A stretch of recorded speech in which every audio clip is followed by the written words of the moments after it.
الحمد لله رب العالمين والعاقبة للمتقين والصلاة والسلام على سيد الأنبياء والمرسلين أما بعد أعوذ بالله من الشيطان الرجيم بسم الله الرحمن الرحيم إن الصلاة تنهى عن الفحشاء والمنكر صدق الله مولانا العلي العظيم۔ باد توحید کے متوالوں، شمع رسالت کے پروانوں، غوثو خواجہ اور رضا کے چاہنے والوں، آئیے سب سے پہلے ہم اور آپ نہایت ہی ادب اور احترام کے ساتھ اپنے اور ساری کائنات کے مرکز عقیدت جناب محمد الرسول اللہ صلی اللہ تعالیٰ علیہ وسلم کی بارگاہ بے کس پناہ میں جس طرح سے میں آپ کو پڑھاؤں، میرے ساتھ مل کر پورا مجمع با آواز بلند ہدیہ غلامی درود و سلام کے انداز میں پیش کر لیں۔ الصلاة والسلام علیکہ یا رسول اللہ،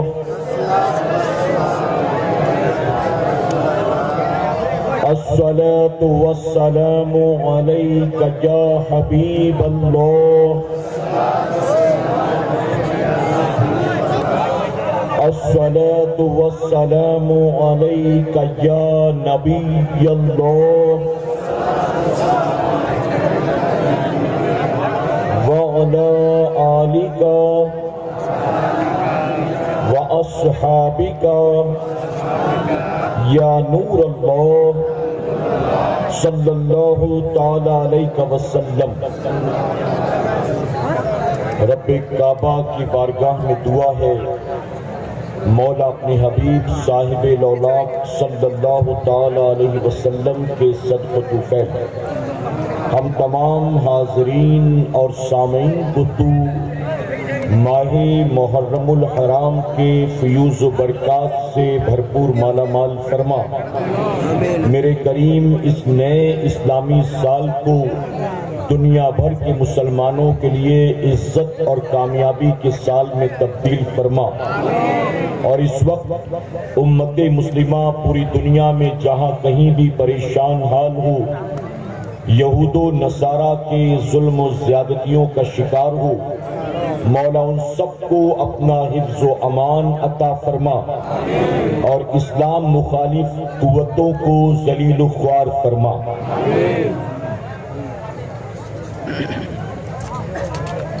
ہو سکے تو لائیے دونوں جہاں میزان میں، ہو سکے تو لائیے دونوں جہاں میزان میں، میں نے ایک سجدہ زمین کربلا سے لے لیا، اور وہ ایک سجدہ جسے تو گراں سمجھتا ہے، وہ ایک سجدہ جسے تو گراں سمجھتا ہے، ہزار سجدوں سے دیتا ہے آدمی کو نجات۔ میرے پیارے آقا علیہ الصلوۃ والتسلیم کے پیارے دیوانوں، تلاوت کردہ آیت کریمہ کی روشنی میں اپنے شعور کے مطابق چند باتیں آپ کی گوش گزار کروں گا، لیکن اس سے پہلے میں آپ تمام کو ایک بات بتا دوں کہ کل میں اور سید صاحب الہ آباد میں تھے، اور وہاں بھی کچھ اسی طرح کا بدنظمی کا ماحول تھا۔ عنوان تھا امام احمد رضا اور عظمت اہل بیت۔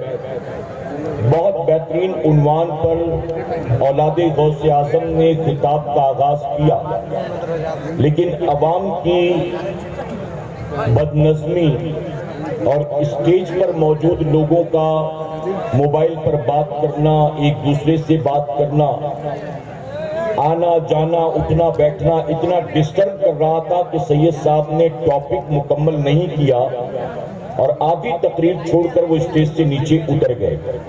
میں آپ کو اس لیے وارن کر رہا ہوں کہ سید صاحب کسی کو ڈانٹتے ڈپٹتے نہیں ہیں، یہ ان کی فطرت میں بھی نہیں ہے اور عادت میں بھی نہیں ہے۔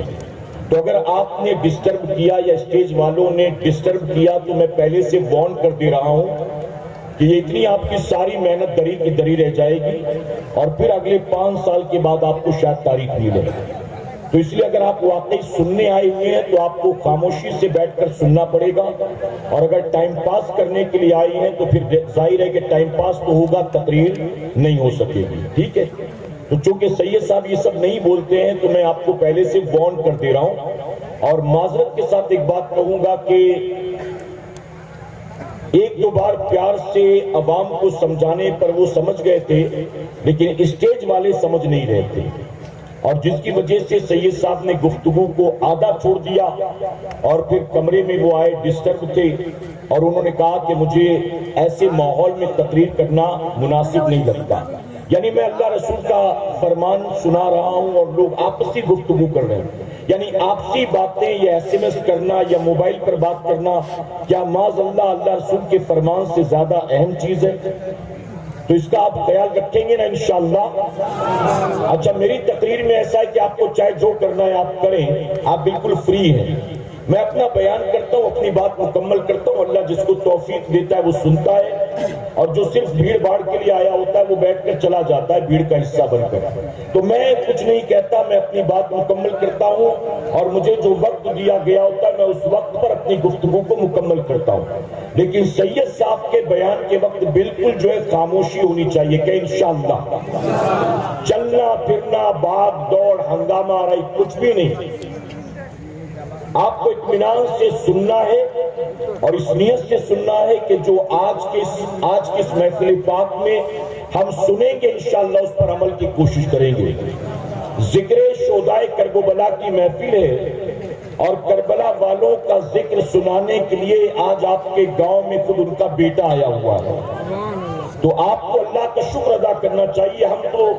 ہم لوگ اگر کربلا والوں کا ذکر کرتے بھی ہیں تو ہم تو در والے ہیں، لیکن سید صاحب تو ظاہر ہے کہ گھر والے ہیں نا. تو گھر والوں سے آج ان کے بابا کا ذکر سننا ہے آپ کو. تو میں گزارش کروں گا کہ بالکل اطمینان سے بیٹھ کر سید صاحب قبلہ کی گفتگو کو آپ سنیں گے انشاءاللہ. ٹھیک ہے؟ اللہ آپ سب کو جزائے خیر عطا فرمائے. ایک بار محبت سے درود شریف پڑھ لیں آپ. اللہم صلی علی محمد وآلہ الف مرہ. میرے پیارے آقا علیہ الصلوۃ والتسلیم کے پیروانوں، میں نے قرآن مقدس کے جس آیت کریمہ کی تلاوت کا شرف حاصل کیا اس کا مفہوم ہے بے شک نماز روکتی ہے بے حیائی اور بری بات سے. اللہ رب العزت نے اس آیت کریمہ کے ذریعے نماز کی 2 برکتوں کا ذکر فرمایا. ایک سب سے پہلی چیز ہے نماز بے حیائی سے روکتی ہے، اور دوسرا نماز روکتی ہے بری بات سے یعنی برائی سے.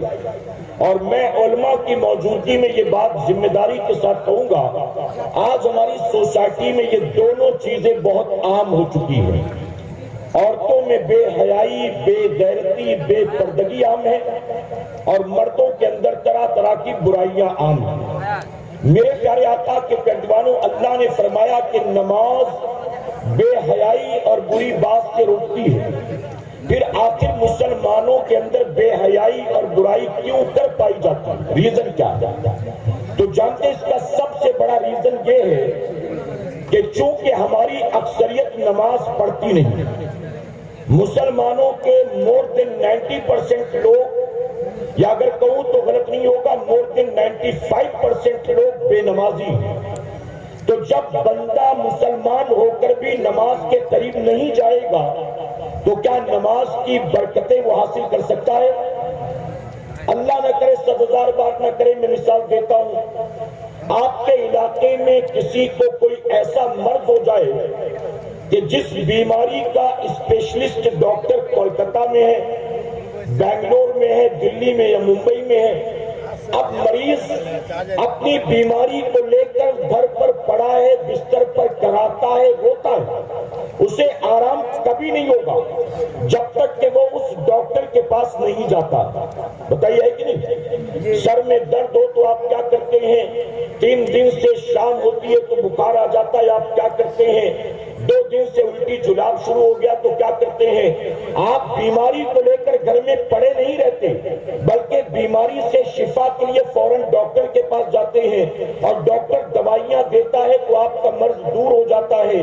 میرے پیارے آقا علیہ الصلوۃ والتسلیم کے پیروانوں، پتہ یہ چلا کہ اگر مریض کو مرض سے نجات چاہیے تو اسے اس مرض کا علاج کرانا ہوگا اور علاج کے لیے اس کو ڈاکٹر کے پاس جانا ہوگا۔ بس اسی طرح سے مسلم معاشرے کے اندر اگر بے حیائی اور برائی عام ہو چکی ہے اور آپ چاہتے ہیں کہ ہمارے معاشرے سے بے حیائی اور برائی کا خاتمہ ہو جائے تو اس کی خاطر اللہ نے آسان نسخہ عطا کر دیا، اور وہ آسان سا نسخہ کیا ہے؟ رب کا وعدہ ہے، بندے تو نماز کی پابندی کر، نماز پڑھنا تیرا کام ہے اور تجھے بے حیائی برائی سے بچانا یہ نماز کا کام ہے۔ اگر ہم نماز نہیں پڑھیں گے تو کیا نماز کی اس برکت سے ہم فائدہ حاصل کر سکتے ہیں؟ میرے پیارے آقا علیہ الصلوۃ والتسلیم کے پیروانوں، اگر کوئی بندہ تسبیح لے کر بیٹھے اور اس پر نماز نماز نماز نماز کا ورد کرے، نماز نہ پڑھے تو نماز کی برکتیں حاصل کر سکتا ہے؟ اور ایک بات اور عرض کر دوں، نماز ہر عاقل بالغ مسلمان مرد و عورت پر فرض ہے۔ شہر کے رہنے والے بھی جانتے ہیں، گاؤں دیہات کے لوگ بھی جانتے ہیں، پڑھے لکھے بھی جانتے ہیں، بے پڑھے لکھے بھی جانتے ہیں، مال و دولت والے بھی جانتے ہیں، غریب غربا بھی جانتے ہیں۔ دنیا کا ہر مسلمان، چاہے پڑھنے والا ہو چاہے نہ پڑھنے والا ہو، ہر مسلمان جانتا ہے کہ اللہ رب العزت نے 24 گھنٹے میں ہر عاقل بالغ مرد و عورت پر 5 وقت کی نماز کو فرض فرمایا ہے۔ آپ بتائیے کہ ہماری بے عزتی کا عالم کیا ہوگا، ہماری اور آپ کی نافرمانی کا عالم کیا ہوگا کہ اللہ رب العزت نے ہر عاقل بالغ مسلمان مرد و عورت پر ایک دن کے اندر 24 گھنٹے میں 5 وقت کی نماز کو فرض کیا، لیکن مسلمان نماز پڑھنے کے لیے تیار نہیں۔ آپ کو جان کر تعجب ہوگا، قرآن مقدس میں اللہ رب العزت نے کتنے مقامات پر نماز کا حکم دیا جانتے ہو؟ تقریباً 700 مقامات پر۔ کتنے مقام پر؟ اگر آپ اپنی والدہ سے محبت کرتے ہیں اور آپ کی والدہ نے کہا کہ بیٹا تو یہ کام جو کرتا ہے نا یہ مجھے اچھا نہیں لگتا، یہ کام مت کیا کر، اگر فرما بردار اولاد ہوگی تو ماں کی بات مانے گی کہ نہیں مانے گی؟ اگر ابا کے فرما بردار و اطاعت گزار ہے، ابا نے کہہ دیا آج کے بعد اس لڑکے کے ساتھ مجھے نظر مت آنا، باپ سے محبت ہے تو باپ کی بات مانو گے کہ نہیں مانو گے؟ آپ بتائیے، اگر بیوی کوئی فرمائش کر دے آج آتے آتے آئس کریم لے آنا، میرا 2 دن سے بہت جی چاہتا ہے آئس کریم کھانے کا، تو بیوی کی خواہش کو پورا کریں گے کہ نہیں کریں گے؟ اگر آپ کی اولاد یہ کہے کہ ابا اس بار عید میں وہ کپڑا لوں گا میں، تو اپنی اولاد کی خواہش کو پورا کریں گے کہ نہیں کریں گے؟ آپ کو یہ پتا ہے کہ پیر صاحب کو کھانے میں کیا پسند ہے، پیر صاحب کو پینے میں کیا پسند ہے، پیر صاحب کو پہننے اوڑھنے میں کیا پسند ہے۔ اگر آپ کے پیر صاحب آپ کو کوئی بات کہہ دیں تو پیر صاحب کی بات مانتے ہیں کہ نہیں مانتے؟ میرے پیارے آقا علیہ الصلوۃ والتسلیم کے پیروانوں، اپنے جیسے انسانوں کی بات ماننے کو تیار ہو، ماں باپ کی محبت میں ماں باپ کی بات مانو گے، اولاد کی بات مانو گے، اپنی بیوی کی، استاد کی، پیر و مرشد کی بات مانو گے، لیکن وہ رب جو ساری کائنات کا خالق ہے، ساری کائنات کا مالک ہے، وہ کسی بات کا حکم 1-2 مرتبہ نہیں، 100-200 مرتبہ نہیں، بلکہ 700 مرتبہ دیتا ہے۔ اللہ کسی بات کا حکم 700 مرتبہ دے اور پھر بھی ہم اس کی بات نہ مانے تو بتائیے سروے زمین پر ہم سے بڑا بھی کوئی نافرمان ہو سکتا ہے؟ اگر بیٹا باپ کی بات نہ مانے تو باپ کہتا ہے آج کے بعد تو میرے لیے مر گیا۔ اگر بھائی بھائی کی بات نہ مانے تو بھائی کہتا ہے آج کے بعد تیرا میرا کوئی لینا دینا نہیں ہے۔ اگر بیٹا ماں کی بات نہ مانے تو ماں کہتی ہے ایسی نافرمان اولاد ہونے سے تو اچھا کہ میں بانجھ رہتی ہوں۔ غلط تو نہیں کہہ رہا ہوں؟ پیر صاحب کسی بات کا حکم 1 بار 2 بار 3 بار دے، آپ نہ مانے تو پیر کی بات نہ مان کر پیر کے چہیتے مرید بن جائیں گے۔ پیر صاحب کہیں گے یہ بڑا فرما بردار، بڑا خدمت گزار، بتائیے چہیتے مرید بن جائیں گے؟ میرے پیارے آقا علیہ الصلوۃ والتسلیم کے پیروانوں، وہ رب جس نے پوری کائنات کو پیدا فرمایا، ہم صبح جو کھاتے ہیں وہ دینے والا کون ہے، ہم دوپہر کون ہے؟ ہم رات کو کھاتے ہیں وہ دینے والا کون ہے؟ آپ دل پر ہاتھ رکھ کر مجھے جواب دیں، آپ کے سینے میں دل کی دھڑکنوں کو چلانے والا کون ہے؟ آپ کے رگوں میں خون کو دوڑانے والا کون ہے؟ آپ کی سانسوں کو اندر باہر چلانے والا کون ہے؟ بنا کسی مشین و انجن کے آپ کا دل دھڑک رہا ہے، یہ دھڑکانے والا کون ہے؟ پورے جسم کے اندر رگوں کا جال بچھانے والا کون ہے؟ آپ کے جسم کو صحیح سلامت بنانے والا کون ہے؟ رات سونے کے بعد صبح اٹھنے کی مہلت دینے والا کون ہے؟ نافرمانی کرنے کے بعد بھی جب جاتے ہو کاروبار کرنے کے لیے تو نافرمانی کے بعد بھی روزی دینے والا کون ہے؟ عزت دینے والا کون ہے؟ کامیابی دینے والا کون ہے؟ برکت دینے والا کون ہے؟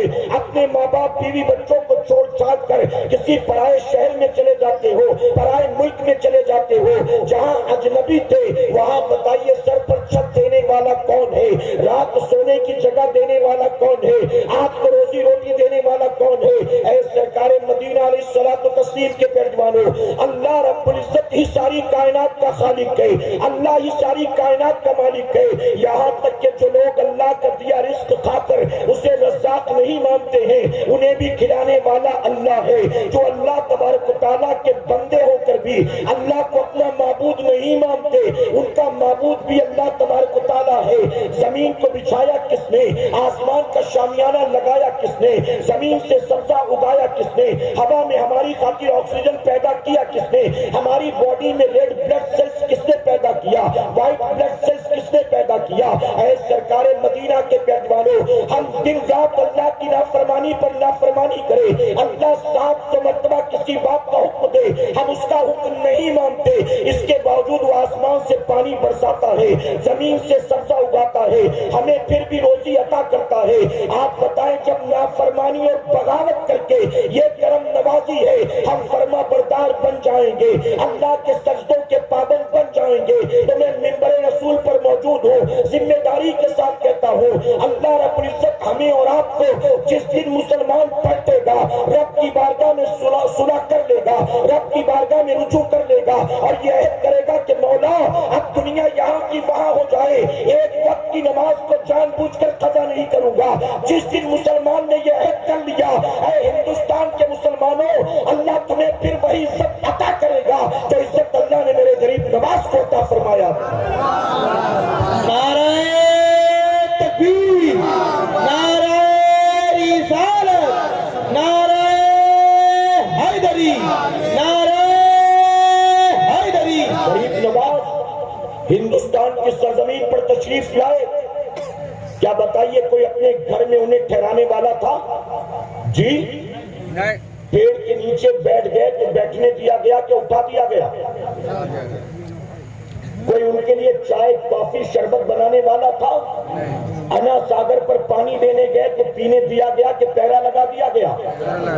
کسی کے محل میں گھس گئے تھے، جبرن کسی کے مکان پر قبضہ کیا تھا؟ میرے پیارے آقا علیہ الصلوۃ والتسلیم کے پیروانوں، ہندوستان کی سرزمین پر غریب نواز تشریف لاتے کوئی مرید نہیں تھا، کوئی میزبان نہیں تھا، کوئی کرایہ بھاڑا دینے والا نہیں تھا، کوئی اپنے مکان میں ٹھہرانے والا نہیں تھا، کوئی آپ کے نام کا پوسٹر چھاپنے والا نہیں تھا، کوئی آپ کی خاطر اسٹیج لگانے والا نہیں تھا، کوئی آپ کو سر آنکھوں پر بٹھانے والا نہیں تھا۔ ایک نئے ملک میں، اجنبی ملک میں تشریف لاتے ہیں، اس کے باوجود آپ نے دیکھا کہ مقابلے میں جو آیا وہ کوئی سوشل ورکر نہیں تھا، وہ کوئی گاؤں کا پردھان نہیں تھا، وہ کوئی منسٹر ایم پی ایم ایل اے نہیں تھا، جو غریب نواز کے مقابلے میں آیا وہ ہندوستان کا بادشاہ تھا۔ غریب نواز کے مقابلے میں آیا، غریب نواز چند فقیروں کو ساتھ لے کر آئے تھے، اپنے ساتھ کوئی اسلحہ لے کر نہیں آئے تھے، اپنے ساتھ کوئی مال و دولت لے کر نہیں آئے تھے، اپنے ساتھ کوئی لمبی چوڑی فوج لے کر نہیں آئے تھے۔ غریب نواز اپنے ساتھ کھانے پینے کا کوئی بہت زیادہ سامان لے کر نہیں آئے تھے، آپ کے مقابلے میں آ کر کھڑا ہو گیا اس وقت کا ہندوستان کا بادشاہ، اور غریب نواز اللہ رسول کی ذات پر بھروسہ کر کے اس کے مقابلے میں آ کر کھڑے ہو گئے۔ نتیجہ کیا ہوا؟ جو ہند کا بادشاہ تھا وہ ہمیشہ ہمیشہ کے لیے مٹ گیا، اور میرے غریب نے غریب نواز کو قیامت تک کے لیے ہند کا راجا بنا دیا۔ اللہ یہی عزت تمہیں بھی دے گا اللہ تمہیں بھی کامیابی دے گا، اللہ تمہیں بھی برکتی عطا کرے گا، اللہ تمہیں بھی کھویا ہوا وقار دوبارہ عطا کرے گا، لیکن شرط یہ ہے صرف جشن غریب نواز منانے والے مت بنو، صرف غریب نواز کی کرامات کو سننے والے مت بنو، مشن غریب نواز کو سمجھنے کی کوشش کرو، تعلیمات غریب نواز کو سمجھنے کی کوشش کرو۔ غریب نواز کے کھڑاؤں کو اٹھتا دیکھتے ہو، غریب نواز کا مدینہ منورہ سے پیدل سفر کر کے ہندوستان آنا نظر نہیں آتا، غریب نواز اگر اپنے کوزے میں انا ساگر کو بھرتے ہیں وہ نظر آتا ہے، غریب نواز کا روزہ رکھنا نظر نہیں آتا، غریب نواز کا جوگی جیپال کا مقابلہ کرنا نظر آتا ہے، غریب نواز کی راتیں نظر نہیں آتی، غریب نواز کا تقویٰ نظر نہیں آتا، غریب نواز کا سجدہ نظر نہیں آتا۔ آپ سوچیں کہ وہ غریب نواز جو اپنی ماں کی کوکھ سے اللہ کے ولی بن کر پیدا ہوئے، ارے جو ماں کی کوکھ سے اللہ کا ولی بن کر پیدا ہو، اس غریب نواز کی راتوں کا عالم یہ تھا کہ میرے غریب نواز نے 40 سال تک عشاء کے وضو سے فجر کی نماز کو ادا کیا۔ ایک مرتبہ میرے غریب نواز، توجہ ہے نا آپ کی، ایک مرتبہ میرے غریب نواز ایک کونے میں بیٹھے زاروں قطار رو رہے تھے، مریدوں کی ہمت نہ ہوئی کہ کوئی پوچھے کہ رونے کی وجہ کیا۔ جب کچھ اطمینان ہوا، رونا بند ہوا، تو آپ کے قریب آئے آپ کے قریبی چاہیتے مرید خواجہ بختیار کاکی رحمۃ اللہ علیہ، آ کر کہتے کہ حضور آج آپ اتنا رو رہے تھے، رونے کی وجہ کیا، کس بات نے آپ کو رلایا؟ تو جانتے میرے غریب نواز نے کیا فرمایا؟ آپ فرماتے آج سے 30 سال پہلے میں نماز پڑھ رہا تھا، تو حالت نماز میں مجھے جو لذت ہمیشہ ملتی تھی، جو نماز میں مزہ آتا تھا، جو خشوع اور خضوع میسر آتا تھا، اس دن نماز میں وہ مزہ نہیں آ رہا تھا، وہ خشوع اور خضوع نہیں مل رہا تھا۔ کہتے میں پریشان کہ آخر نمازوں کی لذت کہاں چلی گئی؟ غریب نواز فرماتے میں نماز سے فارغ ہوا، پھر میں بیٹھا غور کرنے کے لیے آخر کیا بات ہے، نماز کی لذتیں کہاں چلی گئی؟ توجہ ہے نا آپ کی؟ میرے پیارے آقا کے قدمانوں غریب نواز فرماتے نماز سے فارغ ہو کر میں بیٹھا غور کرنے کے لیے کہ نماز میں جو روزانہ مزہ آتا تھا وہ مزہ گیا کہاں، بات کیا؟ بہت دیر تک غور کیا تو مجھے احساس ہوا کہ آج جلد بازی کی وجہ سے دوران وضو میں اپنی انگلیوں میں خلال کرنا بھول گیا، وضو کے وقت جلد بازی کی وجہ سے اپنی انگلیوں میں خلال کرنا بھول گیا۔ اب یہاں علماء بیٹھے ان سے پوچھو اگر کوئی بندہ حالت وضو میں خلال نہ کرے انگلی کا تو وضو ہوگا کہ نہیں ہوگا، نماز ہوگی کہ نہیں ہوگی؟ یہ خلال کرنا کیا فرض ہے، کیا واجب ہے، کیا ہے؟ تو جواب ملے گا کہ وضو ہو جائے گا، انگلیوں میں خلال کرنا یہ میرے نبی کی سنت مبارکہ کیا ہے، سنت ہے، وضو ہو جائے گا۔ غریب نواز فرماتے جب احساس ہوا کہ جلد بازی کی وجہ سے خلال نہیں کر سکا تو مجھے اپنی غلطی کا احساس ہوا اور میں یہ سوچ کر رونے لگا کہ آج مجھ سے نبی کی ایک سنت چھوٹ گئی۔ اگر کل قیامت کے دن میرے آقا نے میرا گریبان پکڑ لیا اور کہا کہ معین الدین میں نے تجھے ہندوستان بھیجا، ہند کا راجہ بنایا، ایک مشن لے کر تجھے ہندوستان روانہ کیا اور تو نے وہاں جا کر کیا کیا، تو نے میری ہی سنت کو چھوڑ دیا۔ غریب نواز کہتے کہ جب مجھے اس بات کا احساس ہوا اس ایک سنت کے چھوڑنے کی وجہ سے اگر قیامت نے میرے آقا نے میری پکڑ کر لی تو پھر میں کیا جواب دوں گا؟ کہتے 30 سال پہلے غلطی ہوئی تھی، لیکن جب بھی وہ بات یاد آتی ہے میں یہ سوچ کر رونے لگتا ہوں کہ کاش میرے حال پر میرے نبی کو رحم آ جائے اور میرے آقا مجھے معاف کر دے اور قیامت میں آقا میری پکڑ نہ کرے۔ اے مسلمانوں، یوں ہی کوئی گٹکا زردہ ماوا کھاتے کھاتے غریب نواز نہیں بن گیا، جھاڑ پھونک کرتے کرتے کوئی غریب نواز نہیں بن گیا، حقہ پی پی کے کوئی غریب نواز نہیں بن گیا، کوئی پیری مریدی کر کر کے غریب نواز نہیں بن گیا۔ اگر اللہ نے یہ مقام عطا کیا ہے تو اس مقام کے پیچھے وجہ کیا ہے؟ غریب نواز کہتے 30 سال پہلے سنت جلد بازی کی وجہ سے غلطی سے رہ گئی کی جب بھی غلطی یاد آتی ہے رونے لگتا ہو کہ کاش میرے نبی کو مجھ پر رحم آ جائے اور میرے نبی مجھ کو معاف کر دے. اگر قیامت میں انہوں نے میری پکڑ کر لی اور کہا تو نے میری سنت کو چھوڑا تو میں کیا جواب دوں گا؟ اے خوش عقیدہ سنی مسلمانوں، غریب نواز کی چھٹی منانے والوں ذرا سوچو، ہمارے امام سے ایک سنت غلطی سے رہ جائے تو غریب نواز 30 سال تک روتے نظر آتے ہیں، اور غریب نواز کی چھٹی منانے والا، عرس پاک میں جا کر چادر چڑھانے والا اور غریب نواز کے عرس کے نام پر نہ جانے کیا کیا رسم و رواج کرنے والا روزانہ اٹھ کر صبح چہرے سے داڑھی مڈاتا ہے تب اسے نبی کی سنت یاد نہیں آتی. جب وہ گالیاں دیتا ہے تب اسے احساس نہیں ہوتا کہ یہ حرام و ناجائز ہے. جب ماں باپ کو جھڑکیاں دیتا ہے تب اسے احساس نہیں ہوتا کہ یہ ناجائز و حرام ہے.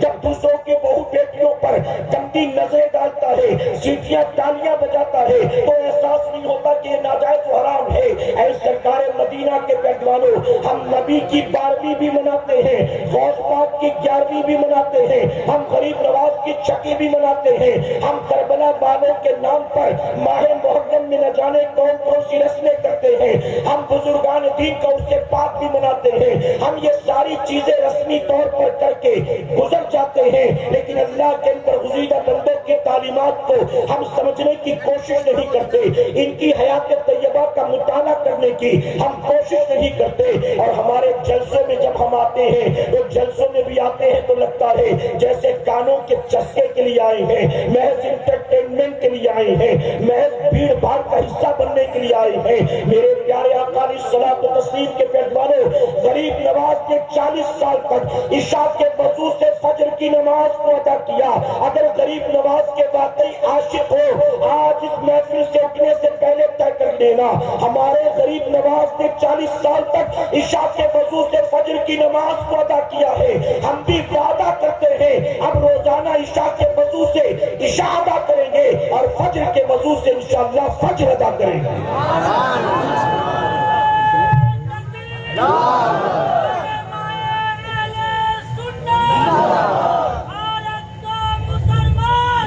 ذکر شہدائے کربلا کی محفل، امام علی مقام کے نام پر محفل سجی ہے. جانتے ہو 10 محرم کو، توجہ ہے نا آپ کی، 10 محرم الحرام کو صبح سے یزیدیوں نے جنگ کو شروع کر دیا. جمعہ کا دن تھا، جو کربلا میں نہیں تھے وہ نماز جمعہ کی تیاری کر رہے تھے. صبح سے جنگ شروع ہو گئی. جب نماز ظہر کا وقت ہوا تو امام نے اپنے قاصد کو بھیجا، ایک نمائندے کو بھیجا، کہا جاؤ جا کر یزیدیوں سے کہو تھوڑی دیر کے لیے جنگ کو روک دیں، تیر تلوار چلانا روک دیں، ہمیں اتنی مہلت دے کہ ہم نماز ظہر ادا کر سکیں. وہ کربلا کے میدان میں تھے، میدان جنگ میں. انہوں نے کہا ہمیں ظہر ادا کرنے کی مہلت مل جائے. مسافر تھے، اگر مہلت ملتی بھی تو کتنی دیر تک پڑھتے؟ 2 رکعت نماز پڑھنا تھا کتنا وقت لگتا؟ آپ نے فرمایا جاؤ جا کر کہو یزیدیوں کو تھوڑی دیر جنگ روکے تاکہ ہم ظہر ادا کر لیں. تو جانتے یزیدیوں نے کیا کہا؟ یزیدیوں نے امام علی مقام کے قاصد سے کہا حسین کو جان بچانے کا بڑا اچھا بہانہ سوجا، معاذ اللہ نماز کے نام پر جنگ کو روکنا چاہتے ہیں.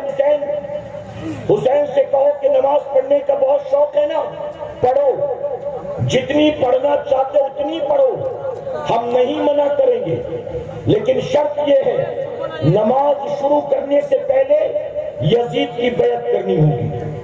یزید کی بیعت کرو گے تو نماز پڑھنے دیں گے، اور اگر یزید کی بیعت نہ کی تو ہم نماز کو دیکھ کر تمہیں چھوڑیں گے نہیں، بلکہ ہم بھی وہ لوگ ہیں جو حالت سجدہ میں تمہاری گردن کو کاٹتے ہیں.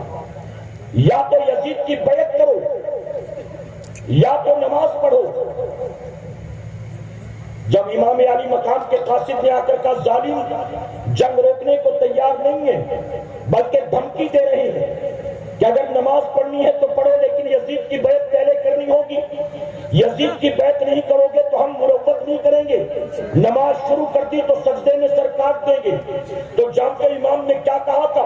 امام نے کہا جاؤ جا کر یزیدیوں سے کہہ دو، یزیدیوں سے جاؤ جا کر یہ کہہ دو حسین نہ یزید کی بیعت جان بوجھ کر نماز قضا کرنے کے لیے تیار ہے. نہ ہاتھ میں ہاتھ دوں گا اور نہ نماز چھوڑوں گا. جاؤ کہہ دو کہ دھمکیاں دینا بند کر دیں.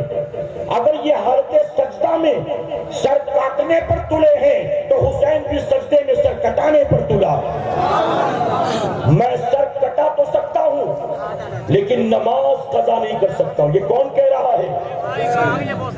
میرے پیارے آقا علیہ الصلوۃ والتسلیم کے ترجمانوں، یہاں علماء موجود ہیں، آپ پوچھیں اپنی مسجد کے امام صاحب سے پوچھئے گا. ایک آدمی اگر نماز میں ہے اور حالت نماز میں کہیں سے سانپ یا بچھو آ گیا، کوئی موذی جانور، اور اس کو یقین ہے کہ یہ مجھے ڈنک مار دے گا، ڈس لے گا، تو ایسی صورت میں کیا وہ نماز توڑ سکتا ہے؟ شریعت کا کیا حکم ہے؟ تو آپ کو پتا چلے گا شریعت کی اجازت ہے کہ وہ نماز توڑ کر اسے مارے اور اپنی جان بچائے. اس وقت جان بچانا فرض ہے، نماز بچانا نہیں.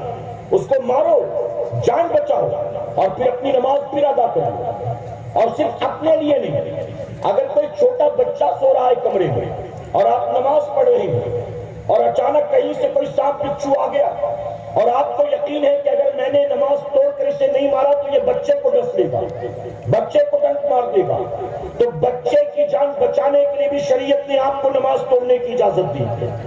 اب آپ بتائیے کہ جان بچانا ایسی صورت میں فرض، اور بھی بہت اس کی تفصیل ہے، میں اس میں نہیں جاتا. صرف آپ کو یہ کہوں گا ذرا بتائیے وہ 22,000 خون کی پیاسی تلواریں جنہوں نے امام علی مقام کے ننھے علی اصغر کو نہیں چھوڑا، 6 ماہ کے لخت جگر کے سوکھے حلقون پر تیر چلایا، جنہوں نے امام حسین کے بھانجوں آن محمد کو نہیں چھوڑا، یعنی اہل بیت کے چھوٹے چھوٹے بچوں کو بھی ظالموں نے چھوڑا نہیں ہے. امام کو پتا تھا اگر ان ظالموں کے سامنے میں نے سجدے میں سر کو جھکایا تو یہ میرے خون کی ننگی پیاسی تلواریں یہ میری گردن کو کاٹ دیں گی.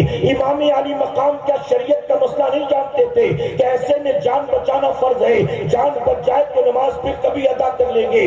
اللہ دیکھ رہا ہے کہ حالات کیسے ہیں، ایسے میں اگر سجدہ کیا تو یہ ظالم گردن مار دیں گے. لیکن امام جانتے تھے اگر آج جان بچانے کے لیے میں نے نماز کو قضا کر دیا تو قیامت تک جب بھی کربلا کی داستان لکھی جائے گی، جب بھی خطیب منبر پر کھڑے ہو کر کربلا کے واقعات بیان کرے گا تو لکھنے والا لکھے گا حسین نے نماز کو چھوڑ دیا تھا، خطیب کہے گا حسین نے نماز کو قضا کر دیا تھا.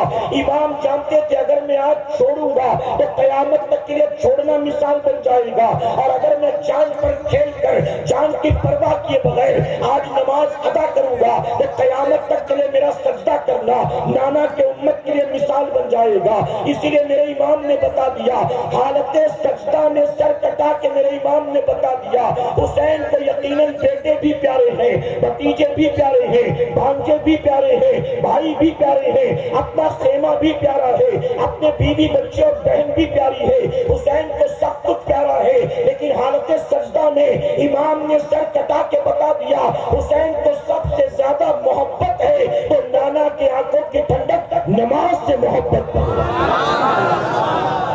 میرا امام 3 دن کا بھوکا پیاسا رہ کر 22,000 تلواروں میں نماز نہ چھوڑے، اور ہم 2-4 یاروں میں نماز چھوڑ دیتے ہیں.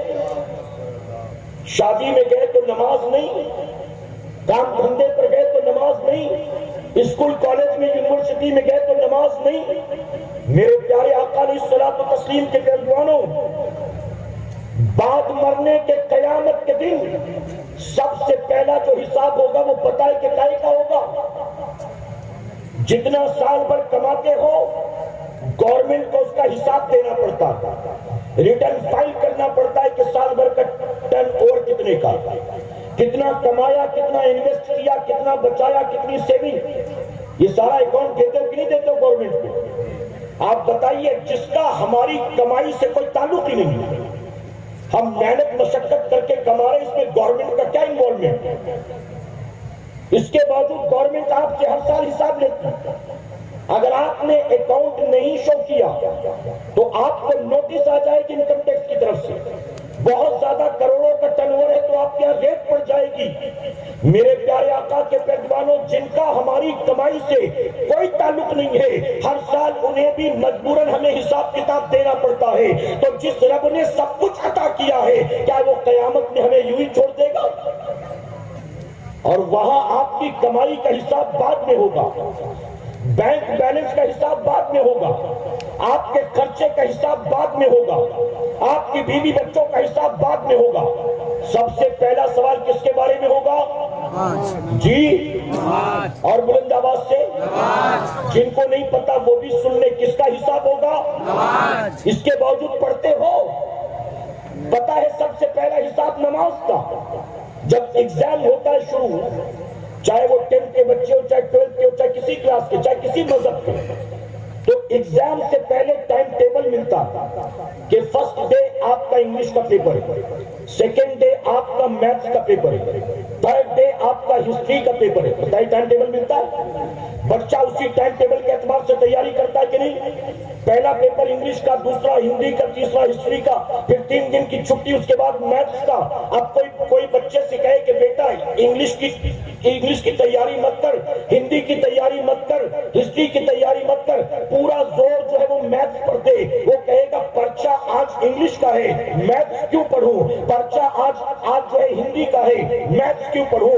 الجبرا سے پہلے 3 دن کی چھٹی ملے گی، تب الجبرا کی تیاری کر لوں گا، ابھی مجھے جو آج ایگزام دینا اس کی تیاری کرنے دو۔ ارے چھوٹے چھوٹے بچے بھی جانتے ہیں کہ پرچہ جس چیز کا سب سے پہلے ہوگا، تیاری سب سے پہلے اسی کی جائے گی، لیکن میری قوم کو یہ بات سمجھ میں کیوں نہیں آتی؟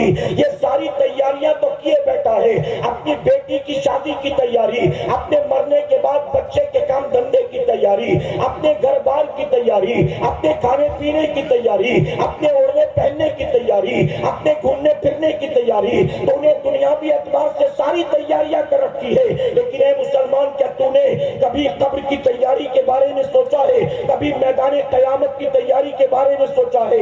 ہمیں کبھی فرق ہی نہیں پڑتا۔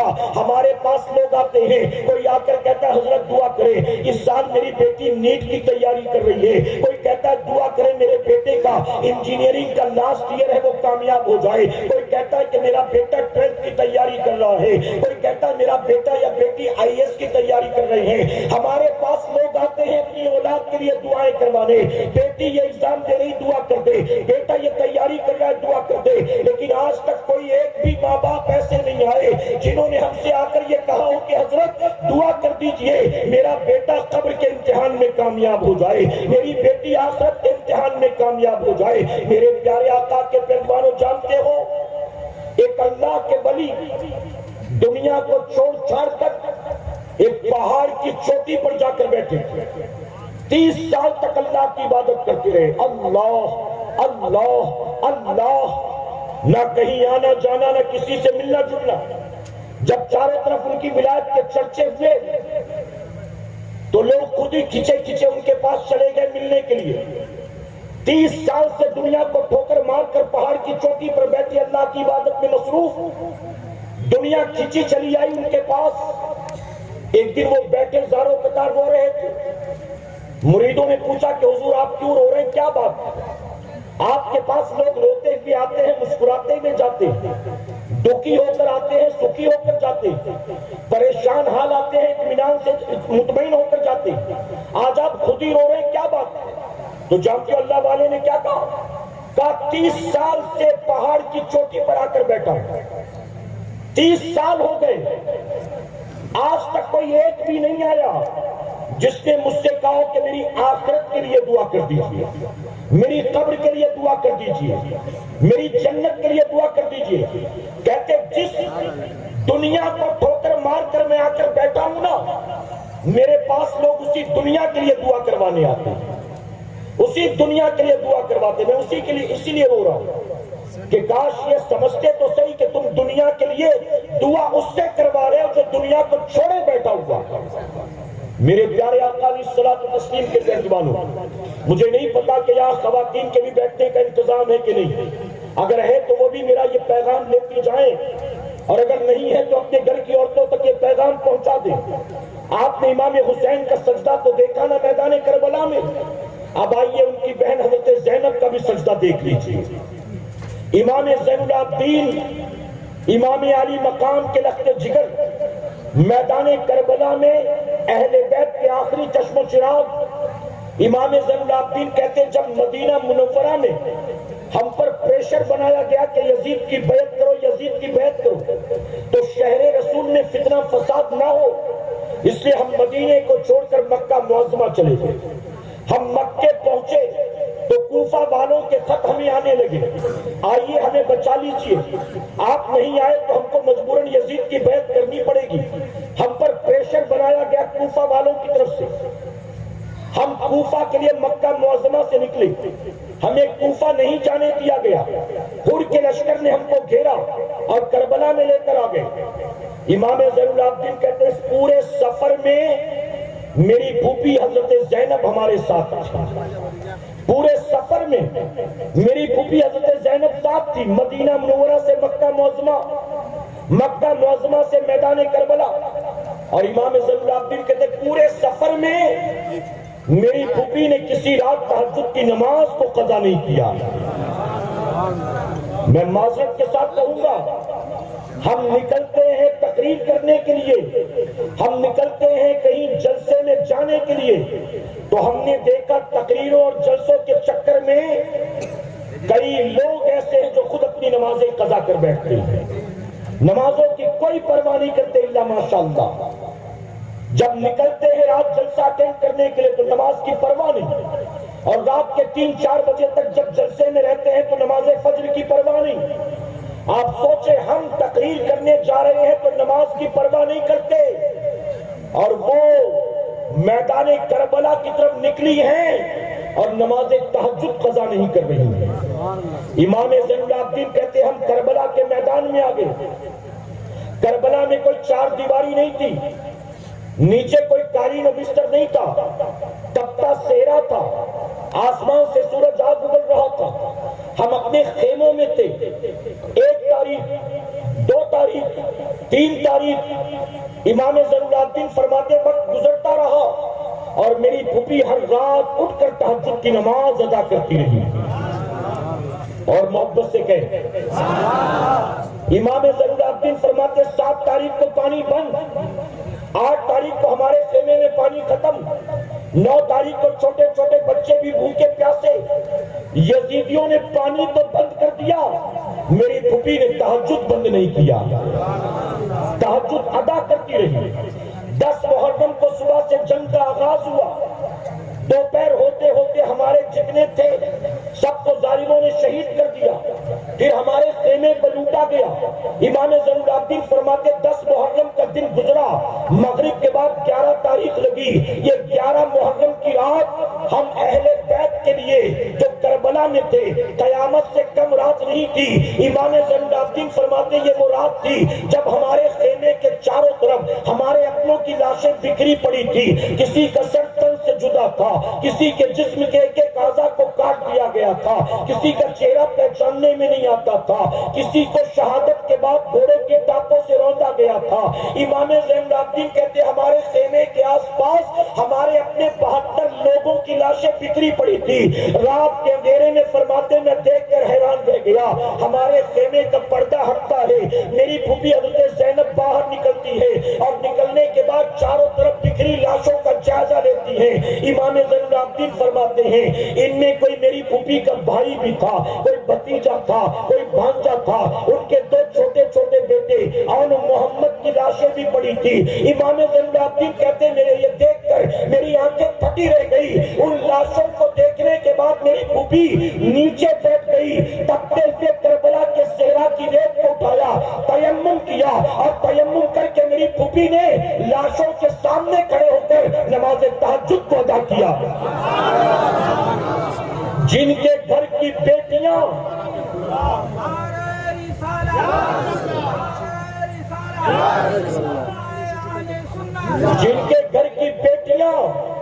میدان جنگ میں تہجد قضا نہ کریں کیا انہوں نے اپنے گھر میں بیٹھے بیٹھے کبھی کوئی فرض نماز چھوڑی ہوگی؟ بتائیے. اور آج ہمارے گھروں کی پوزیشن کیا ہے؟ میں بہت معذرت کے ساتھ کہوں گا علماء کی موجودگی میں تلخ بات، محرم کے نام پر ہم نے نہ جانے کتنے ڈھکوسلے بنا رکھے ہیں، محرم کے نام پر ہم نے نہ جانے کتنے ایسے رسم و رواج بنا رکھے جس کا حقیقت سے، دین سے، شریعت سے کوئی تعلق نہیں ہے، اور ہمارے گھر کی عورتیں اسی کو اصل دین سمجھ کر کر رہی ہیں، طاق بھرنے جا رہی ہیں، منت مانگنے جا رہی ہیں، تعزیہ دیکھنے جا رہی ہیں، دل پر ہاتھ رکھ کر جواب تو سنیو، کیا میرے امام کی قربانی اس نے تھی تاکہ قیامت تک میرے نام پر تعزیہ اٹھایا جائے، میرے نام پر میلہ لگایا جائے، میرے نام پر ڈھول نگاڑے بجائے جائیں، میرے نام پر غبارے اور حلوہ پراٹھا خریدا بیچا جائے، میرے نام پر مرد عورت کی خلط ملط ہو، میرے نام پر بے پردگی بے حیائی کا بازار کرم ہو؟ کیا میرے امام نے قربانی اس نے دی تھی تاکہ قیامت تک میرے نام پر چندے وصولے جائیں، میرے نام پر نعرے لگائے جائیں، میرے نام کی منقبت لکھی جائے، میری شان میں قصیدے پڑھے جائیں؟ اے سرکار مدینہ کے پیروانوں، یزید کربلا میں آیا تھا تو ذات کے لیے آیا تھا، اور امام کربلا میں آئے تھے اللہ رسول کی فرمانبرداری کے لیے آئے تھے، یزید طبیعت کے لیے آیا تھا، امام شریعت کے لیے آئے تھے، یزید دنیا کے لیے آیا تھا، امام دین کے لیے آئے تھے، یزید تخت و تاج کے لیے آیا تھا، اور امام علی مقام اپنے نانا کے دین کی بقا کے لیے آئے تھے۔ میدان کربلا سے تمہیں امام علی مقام کا سجدہ نہ ملا، میدان کربلا سے حضرت زینب کی تہجد تمہیں نہ ملی، یہ پتہ نہیں طاق بھرائی کہاں سے مل گئی، یہ پتہ نہیں ڈھول نگاڑے کہاں سے مل گئے، یہ پتہ نہیں تمہیں تعزیہ کہاں سے مل گیا۔ اے سرکار مدینہ علیہ الصلوۃ والتسلیم کے درجوانوں، امام علی مقام سے محبت ہے تو آج طے کر کے اٹھنا، ہم رسم و رواج والے حسینی نہیں ہیں، ہم واقعی صحیح معنوں میں اپنے امام سے محبت کرتے ہیں، امام اپنی جان کی پرواہ کیے بغیر اللہ کا سجدہ ادا کرتے ہیں، اور ہم گھر کے دسترخوان پر بیٹھ کر نماز نہیں پڑھتے، ہم کارخانے میں بیٹھ کر نماز نہیں پڑھتے، ہم سفر میں ہوتے ہیں تو نماز نہیں پڑھتے، ہم شادی بیاہ میں ہوتے ہیں تو نماز نہیں پڑھتے، ہم چھوٹے چھوٹے عذر کی بنیاد نماز نہیں پڑھتے۔ آپ جانتے ہو میرے امام اعلیٰ حضرت عظیم البرکت فرماتے ہیں، اگر کوئی ایسا مسلمان ہو جس کے دونوں ہاتھ دونوں پیر کٹ گئے ہوں، ایسا معذور کے کچھ چل کر مسجد تک جا نہیں سکتا، لوٹا اٹھا نہیں سکتا، نل چلا نہیں سکتا، حوض میں ہاتھ ڈال کے وضو کر نہیں سکتا، ایسا معذور جس کے دونوں ہاتھ دونوں پیر کٹ گئے ہو، ایسے اپاہج مسلمان پر بھی نماز معاف نہیں۔ امام فرماتے ایک عورت کو لیبر پین ہو رہا ہے، درد ذی ہو رہا ہے، ڈیلیوری کے لیے اس کو لیبر روم میں لے جایا جا رہا ہے، فرماتے اس کو اس درد کی حالت میں جب بچے کی ولادت کا وقت قریب ہے، درد سے کرا رہی ہے اور ڈیلیوری کے لیے اس کو لے جا رہے ہاسپٹل کے وارڈ میں، میرے امام فرماتے ہیں ایسی حالت میں بھی اگر نماز کا وقت ہو گیا تو وہ نماز بھی اس پر فرض، ہٹے کٹے ہو کر کھانے پینے کے لیے ٹائم ہے، 5 گھنٹے بیٹھ کر آئی پی ایل کا میچ دیکھنے کے لیے ٹائم ہے، ورلڈ کپ کے چکر میں نماز قضا کرو گے، ٹی وی سیریل ڈراموں کے چکر میں نماز قضا کرو گے، زندگی گزرے گی یزید پلید کی طرح، اور زبان سے کہو کہ حسینی ہے، حسینی ہے، یہ کھچڑے والے حسینی، یہ ڈرم والے حسینی، یہ دیگ والے حسینی، یہ محض زبانی جمع خرچ والے حسینی، یہ محض نعروں والے حسینی، میرے پیارے آقا کے پیروانوں، محض رسم و رواج والے حسینی مت بنو، اگر یزید سے نفرت ہے تو یزیدیت سے نفرت کرو، اور حسین سے محبت ہے تو حسینیت سے محبت کرو۔ یزید کے پیچھے چلنا یہ طبیعت والوں کا کام ہے، اور حسین کے نقش قدم پر چلنا یہ شریعت والوں کا کام ہے۔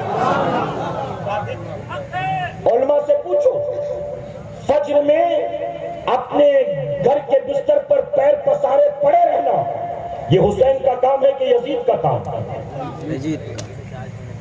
تاریخ تبری اٹھا کر دیکھو، البدایہ والنہایہ اٹھا کر تاریخ کی کتابیں بریلویوں کی نہیں ہیں، ہسٹورینز کی ہیں، اتہاس کاروں کی، تاریخ نگاروں کی کتابیں، یہ لکھتے ہیں یزید کے محل میں رات بھر شراب و شباب و کباب کا دور چلتا، ناچ گانے ہوتے تھے، جب فجر کی اذان ہوتی تو یزید اپنے محل کے بستر پر شراب کے نشے میں دھت پڑا ہوتا.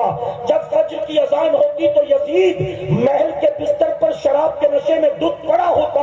اور جب فجر کی اذان ہوتی تو امام حسین اپنے گھر سے نکلتے مسجد نبوی شریف میں جاتے تھے اور مسلمانوں کو جمع کر کے ان کی امامت فرماتے تھے. رات یزید کے محل سے ڈھول گھنگرو کی آواز آتی تھی اور امام حسین مدینہ منورہ میں، مکہ معظمہ میں، کربلا معلیٰ میں، امام چاہے جہاں بھی ہے، یزید کے محل سے ڈھول گھنگرو کی آواز آتی اور امام حسین کے کمرے سے ہر رات قرآن کی تلاوت کی آواز آتی تھی. امام حسین کو قرآن کی تلاوت سے اتنی محبت کہ امام مدینے میں بھی قرآن کی تلاوت کرتے، مکہ معظمہ میں بھی قرآن کی تلاوت کرتے، کربلا معلیٰ میں بھی قرآن کی تلاوت کرتے، 3 دن بھوکے پیاسے رہ کر بھی قرآن کی تلاوت کرتے، شب عاشور میں بھی اپنی بیٹی ننھی سکینہ کو بٹھا کر قرآن کی تلاوت کرتے. اور 10 محرم کو ظالموں نے آپ کو شہید کر کے آپ کے سر مبارک کو کاٹ کر نیزے پہ چڑھا دیا، امام نیزے پہ چڑھ کر بھی قرآن کی تلاوت کرتے. ہمارے گھروں سے رات کے اندھیرے میں قرآن کی تلاوت کی آواز آتی ہے کہ ڈھول گھنگرو کی. بتاؤ رات کو کسی کے گھر سے اگر ڈھول گھنگرو کی آواز آئے، ٹی وی سیریل دیکھ رہا ہے، ویب سیریز دیکھ رہا ہے، ناچ گانے دیکھ رہا ہے، وہ حسینی ہے؟ کس بات کا حسینی؟ میں تو کہتا ہوں ظالموں، امام حسین کا نام لے کر وہ کام کرو جو کام یزید پلید کرتا تھا. یزید امام حسین کا دوست تھا کہ دشمن تھا؟ جی دوست تھا کہ دشمن تھا؟ آپ بتائیے. ابھی اولاد غوث اعظم آئیں گے، اولاد غوث اعظم، اتنی محبت، اتنی عقیدت، ایک جھلک دیکھنے کے لیے لوگ بے قرار. مسافہ کرنے مل گیا تو الحمدللہ، نہیں تو ہاتھ میں لگا لیا تو خوش نصیب. اتنی عقیدت، اتنی محبت غوث اعظم کی اولاد سے. اور جو غوث اعظم کے بھی باپ دادا ہیں ان کے دشمن کے طریقے پر چلتے ہو. یہ کیسی محبت ہے اہل بیت سے؟ یہ کیسی محبت ہے نواز رسول سے؟ یہ کیسی محبت ہے مولائے کائنات اور ان کی اہل بیت سے؟ کیسی محبت ہے؟ زبان سے کہو کہ ہم غوث اعظم سے محبت کرتے، غریب نواز سے محبت کرتے. آپ بتائیے نماز قضا کرنا غوث اعظم کا کام ہے؟ چاہے وہ امام اعظم ابو حنیفہ ہو، چاہے وہ سیدنا سرکار غوث اعظم ہو، چاہے وہ میرے خواجہ غریب نواز ہو، ان بزرگوں کی زندگی میں ایک بات سملر ملتی ہے، سمان ملتی ہے. اور جانتے وہ بات کیا ہے؟ ان تینوں کی تاریخ اٹھا کر دیکھو تو پتہ چلتا ہے یہ تینوں وہ اللہ والے ہیں جنہوں نے 40 سال تک عشاء کے وضو سے فجر کی نماز کو ادا کیا. ہم کس بات کے حسینی ہیں؟ کس بات کی؟ محض رسم و رواج والے؟ میرے پیارے آقا علیہ الصلوۃ والتسلیم کے پیروانوں، آج ذکر حسین کی محفل سے ہمیں سچی توبہ کر کے اٹھنا ہے کہ انشاءاللہ. سینوں سے آواز آئے کہ انشاءاللہ. اگر زندگی نہ بدلی، اگر اخلاق میں، کردار میں تبدیلی نہ آئی، زندگی بھر رسم و رواج کے پیچھے پیچھے چلتے رہے تو آپ کا زبانی جمع خرچ کرنا قیامت میں آپ کے کام نہیں آئے گا.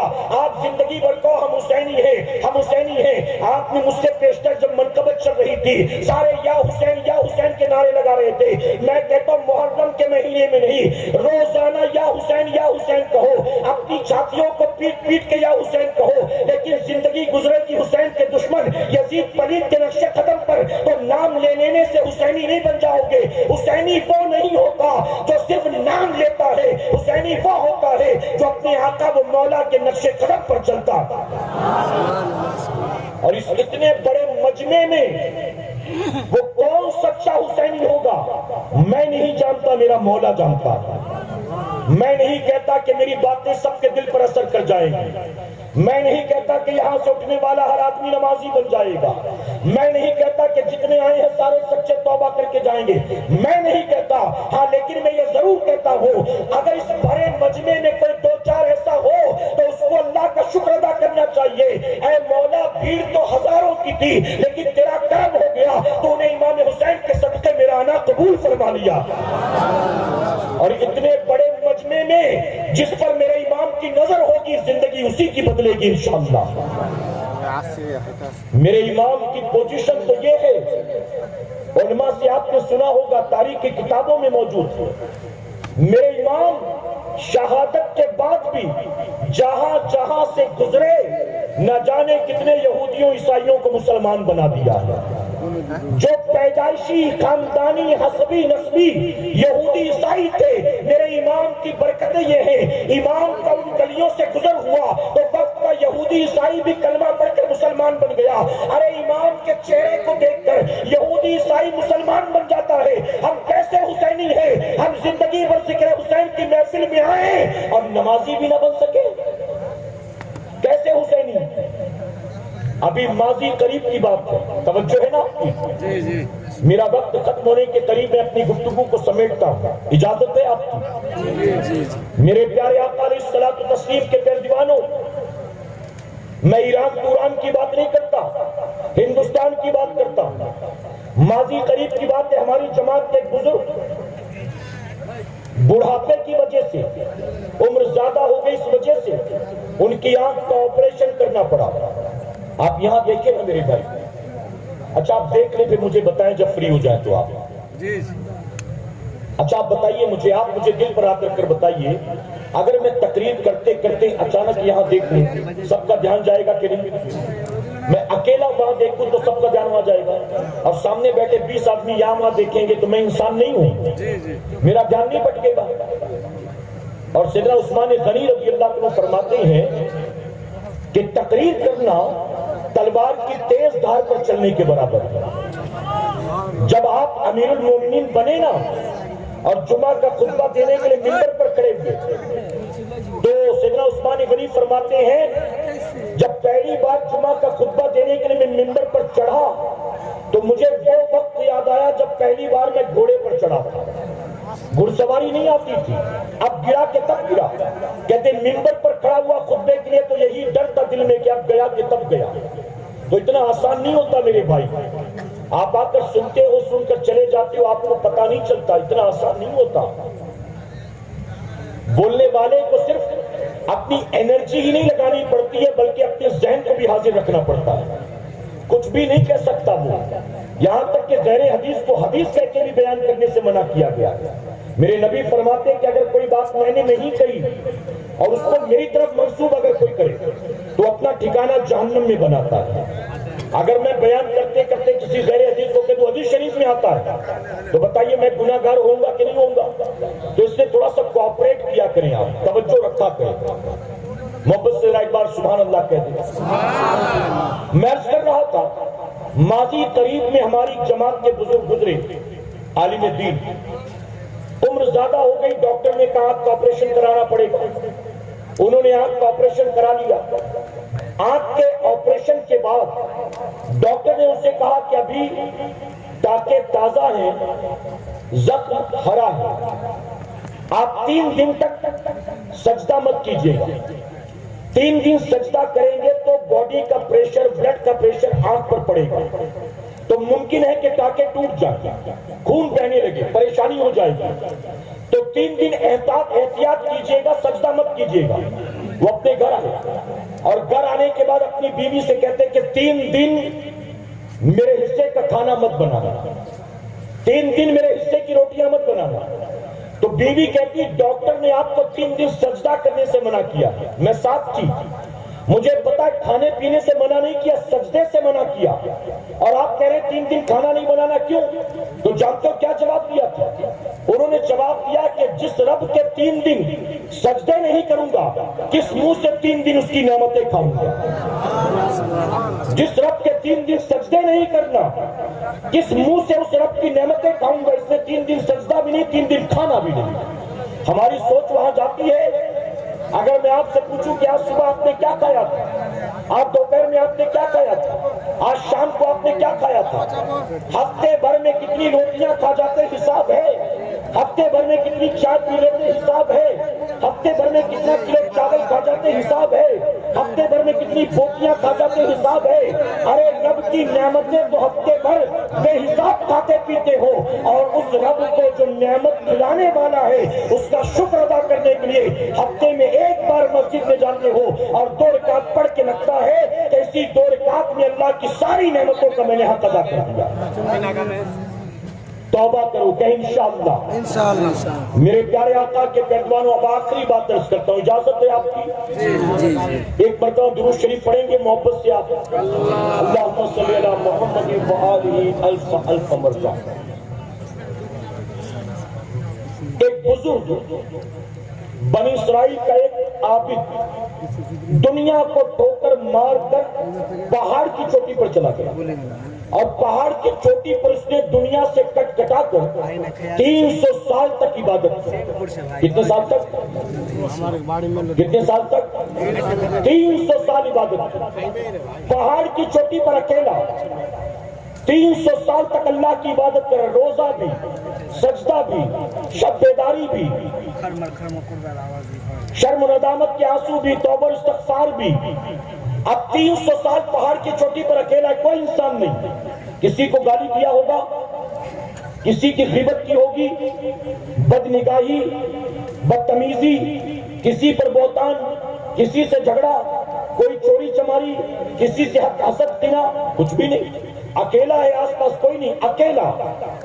300 سال کا عرصہ گزر گیا. ایک دن نماز پڑھ رہا تھا, جیسے سلام پھیرا تو دیکھا سامنے ایک آدمی موجود تھا. تو جیسے دیکھا چونک گیا کہ یہاں تو 300 سال سے کوئی آیا نہیں, یہ کون؟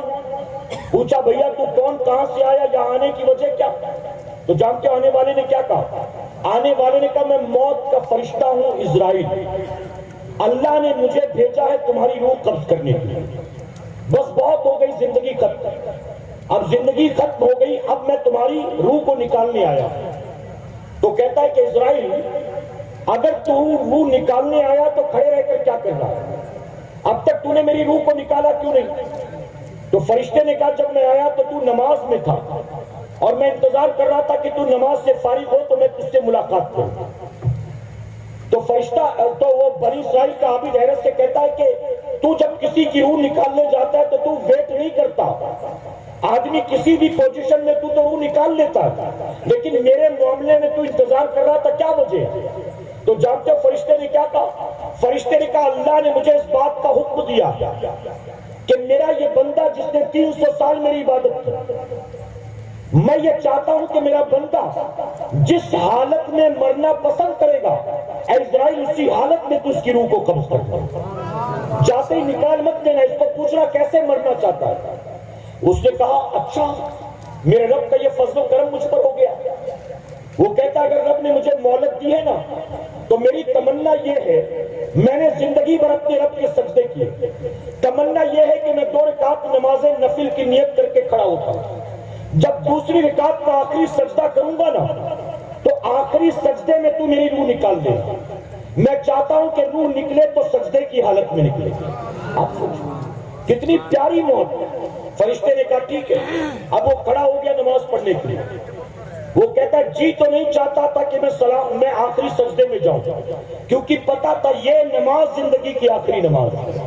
جی تو چاہتا تھا کھڑے کھڑے کھڑے کھڑے زندگی تمام ہو جائے, لیکن میں یہ سوچ رہا تھا کہیں فرشتہ یہ نہ سمجھے کہ میں موت سے ڈر گیا, اس لیے میں نے نماز مکمل کی, آخری سجدے میں پہنچا. آخری سجدے میں جب وہ بندہ گیا تو فرشتے نے روح قبض کر دی. جانتے حدیث شریف میں کیا تھا؟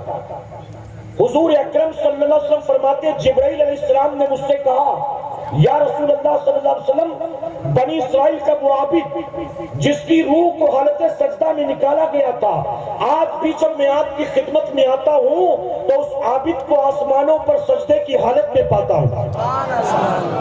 زندگی سجدے میں گزری, موت سجدے میں آئی, آج بھی آسمانوں پر حالت سجدہ میں. کتنی پیاری موت ہوگی, اللہ سب کو ایسی موت عطا فرمائے. میرے پیارے آقا کے پیروانوں, اب جب اس بندے کو دیکھیں، نعرہ کہیں پتہ نہیں کہاں سے لگ رہا ہے مجھے، نہ گاڑی نظر آئی نہ سید صاحب نظر آئے. مہمان جو بھی آئیں گے وہ یہی کے لیے آئے ہیں نا، تو آپ بالکل بدنظمی نہیں کریں گے، آپ بیٹھے رہیں گے. مہمان یہاں آئیں گے، پھر اس کے بعد ان کا خیر مقدم یہ ممبر سے کیا جائے گا انشاءاللہ. ٹھیک ہے، ایک بار درود شریف پڑھ لیں آپ محبت سے. اللہم صلی علی محمد وآلہ الف الف برہ. میرے پیارے آقا علیہ الصلوۃ والتسلیم کے پیغمبر، توجہ ہے نا؟ جی جی توجہ ہے نا آپ کی؟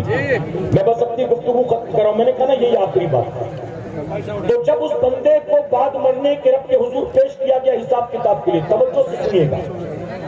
رب تبارک تعالیٰ نے فرمایا فرشتوں میں نے اپنے اس بندے پر رحم کیا، لے جاؤ اس کو جنت میں داخل کر دو. دیکھیں میں نے کہا نا توجہ نہیں ہے آپ، ختم کر دوں؟ جی تو سن بھی تو نہیں رہے آپ. اللہ نے اس بندے کے بارے میں کہا فرشتوں میں نے اس پر رحم کیا، لے جاؤ اس کو جنت میں داخل کر دو. محبت سے کہے سبحان اللہ. یہ سبحان اللہ ایسے موقع پر بولی جاتی ہے میرے بھائی. رب نے فرمایا میں نے رحم کیا، لے جاؤ اس کو جنت میں داخل کر دو. اللہ کرے کہ قیامت میں رب ہمارا بھی فیصلہ یوں ہی فرما دے. آمین کہیں. اللہ ہمارے بارے میں بھی کہے کہ فرشتوں لے جاؤ میں نے اس پر رحم کیا، جنت میں داخل کر دو. اللہ فرماتا ہے فرشتوں لے جاؤ میں نے اس پر رحم کیا، اسے جنت میں داخل کر دو. اب جیسے ہی رب نے فرمایا جانتے ہو بندہ کیا کہتا ہے؟ بندہ کہتا ہے مولا مجھے تیری رحمت کے صدقے جنت میں نہیں جانا. رحمت کے صدقے میں جنت میں جانا ہوتا تو دنیا کو ٹھوکر کیوں مارتا، گوشہ نشینی کیوں اختیار کرتا، 300 سال تیری عبادت کیوں کرتا؟ مجھے تیری رحمت کے صدقے جنت نہیں چاہیے، 300 سال کی عبادت کا بدلہ چاہیے. میں نے 300 سال دنیا سے کٹ کٹا کر جو تیری عبادت کی ہے آج اس کا صلہ چاہیے. تو جانتے ہو رب نے کیا فرمایا؟ رب نے فرمایا تجھے تو بے حساب کتاب میں جنت میں داخل کر رہا تھا، لیکن تجھے 300 سال کی عبادت کا بدلہ چاہیے. اب فرشتوں اس کا حساب لیا جائے گا، لے چلو اسے میزان کے قریب. اب اسے اس ترازو کے پاس لایا گیا جہاں نیکی بدی کو تولا جاتا ہے. رب نے فرمایا اس کی 300 سال کی عبادت کو ترازو کے ایک پلڑے میں رکھ دو. ایک پلڑے میں اس کی 300 سال کی عبادت کو رکھا گیا، واقعی بہت زیادہ تھی، وہ پلڑا بھاری ہو گیا. اب رب نے فرمایا کہ میں نے تجھے جو نعمتیں عطا کی ہیں 300 سال عبادت کر کے تو نے میری ایک نعمت کا بھی حق ادا کیا کہ نہیں کیا؟ ابھی فیصلہ کیے دیتے ہیں. رب نے فرمایا کہ میری تمام نعمتوں میں جو سب سے چھوٹی نعمت ہے اس کی ایک آنکھ کو نکالو اور ترازو کے دوسرے پلڑے پر رکھ دو. اب فرشتوں نے اس کی آنکھ کو نکالا، دوسرے پلڑے پر رکھ دیا. اب جیسے ہی رب کی نعمت کو رکھا گیا 300 سال کی نیکی دھری کی دھری رہ گئی، رب کی نعمت والا پلڑا بھاری ہو گیا. رب نے فرمایا بندے خود دیکھ لے، 300 سال عبادت کر کے ایک نعمت کا بھی حق ادا نہیں کر سکا.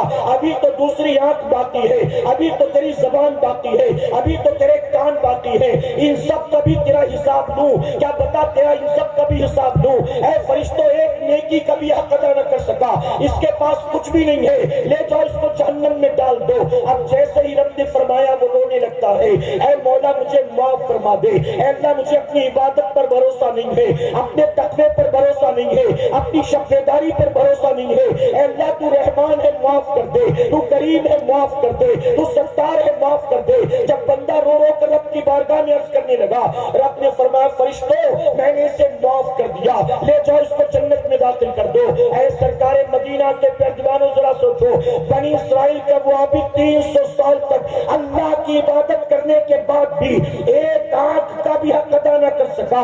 میرے رب نے ہمیں انگنت نعمتیں عطا کی ہیں. ہمیں تو زندگی بھی 100 سال کی نہیں ملی، ہمیں تو زندگی بھی 150 سال کی نہیں ملی. جب قیامت میں اللہ ہم سے ایک ایک نعمت کا حساب لے گا. اے میرے بندے تو نافرمانی کرتا تھا، تو بغاوت کیے بیٹھا تھا، میں نے جن کاموں سے منع کیا اپنی زندگی میں تو نے وہ سارے کام کیے. میں نے جن کاموں کا حکم دیا تو نے کبھی منہ پلٹ کر بھی ان کاموں کی طرف نہیں دیکھا. اب بتا تو میری نعمتوں کا شکر کیسے ادا کرے گا، میری نعمتوں کا حق کیسے ادا کرے گا؟ اللہ ہم سے قیامت کے دن حساب لے گا. ہم کیا بتائیے حساب دینے کے قابل ہیں؟ اے سرکار مدینہ کے پیروانوں، امام حسین سے محبت رسم و رواج کر کے ادا نہیں کر سکتے ہو، امام سے واقعی پیار ہے، سجدوں کے پابند بن جاؤ۔ اگر تم نمازیں پڑھ پڑھ کر امام حسین کے نانا کی آنکھوں کو ٹھنڈک پہنچاؤ گے، نانا کی آنکھوں کو ٹھنڈک پہنچے گی، نانا بھی راضی ہو جائیں گے، نواز رسول بھی راضی ہو جائیں گے، اور اللہ بھی ہم گناہگاروں سے راضی ہو جائے گا۔ ذکر شہدائے کربلا کی محفل میں آنے والوں، رسم و رواج والے حسینی مت بنو، عمل والے حسینی بنو کہ انشاءاللہ۔ یزید سے نفرت ہے، یزیدیت سے نفرت کرو۔ یزید جو کچھ کرتا تھا علماء نے بتایا ہوگا نا، اپنی زندگیوں سے وہ ساری چیزیں نکالو جو کام یزید پلید کرتا تھا، اور جو کام میرے امام کرتے تھے، امام سے پیار ہے تو ان کے نقش قدم پر چلو کہ انشاءاللہ۔ صبح اٹھ کر روزانہ داڑھی منڈانا یزید کا کام ہے کہ امام حسین کا؟ جی پتا تو ہے پھر بھی منڈاتے ہو، میں نے سمجھا شاید معلوم نہیں ہوگا، پتا ہے پھر بھی منڈاتے ہو۔ یہ امام حسین کی محبت ہے۔ جھوٹ بولنا یزید کا کام ہے کہ امام حسین کا؟ وعدہ خلافی کرنا، گالیاں دینا، جوا کھیلنا، گانے سننا، نفس سے محبت کرنا، رب رسول کی پرواہ کیے بغیر من کی مرضی کے مطابق زندگی گزارنا، یہ امام حسین کا کام ہے۔ میرے پیارے آقا کے پیروانوں، آخری بات جاتے جاتے کہوں گا، طبیعت کے پیچھے چلنا یزید کا کام ہے، اور شریعت کے پیچھے چلنا امام حسین کا کام ہے۔ طبیعت کے لیے اہل بیت کے خون سے ہاتھوں کو رنگنا یزید کا کام ہے، اور شریعت کی خاطر سب کچھ لٹا دینا امام حسین کا کام ہے۔ اللہ اپنے محبوب پاک کے صدقے ہم سب کو امام علی مقام کے نقش قدم پر چلنے کی توفیق عطا فرمائے، ہم سب کو اللہ صحیح معنوں میں حسینی بنائے۔ درمیان گفتگو مجھ سے جانے انجانے میں کوئی غلطی خامی رہ گئی، آپ سب کو گواہ بنا کر، بالخصوص علماء کرام کو، سادات کرام کو گواہ بنا کر سچے دل سے توبہ کرتا ہوں۔ میرا کریم میری توبہ قبول فرمائے، اور امام علی مقام کے صدقے ہماری آج کی اس محفل کو اللہ قیامت میں ہم سب کے لیے، ہمارے والدین کے لیے بخشش اور نجات کا سبب بنائے۔ وما علینا الا البلاغ۔ السلام علیکم۔